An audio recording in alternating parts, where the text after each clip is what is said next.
What do you think the corporate world, the brands in Germany need to do right now in order to be future ready? Their management, their leadership has really to be more open-minded. And some people think it's enough to take a trip to Silicon Valley or to Berlin or maybe even to China, and then they get home and they're all excited, but nothing ever happens. Or they can't really understand it. And at some point, I have some empathy for that, because maybe at some point you're just too old, it's too far away from what you do every day. Because right now I'm in my mid-30s and I have to put a lot of effort in to try to understand what 15-year-olds are thinking, or what somebody who's playing esports is thinking. So I have to put a lot of time into it, talk to a lot of people and try to understand it. Yeah, and so I can understand it if you're like 60 years old, you have so many things to do.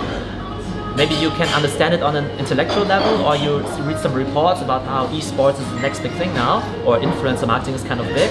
But if you don't live in this world, or you don't have like an emotional attachment to it, you're missing the nuances. But it's also shocking to me how some people are just not very curious, because you would think that if you work in an industry X, it's your job to try out everything new, everything digital in this industry X. Let's say in the entertainment industry, I would ask people, hey, how many of you have an Alexa speaker at home? Like no one raises their hand. I do. Yeah.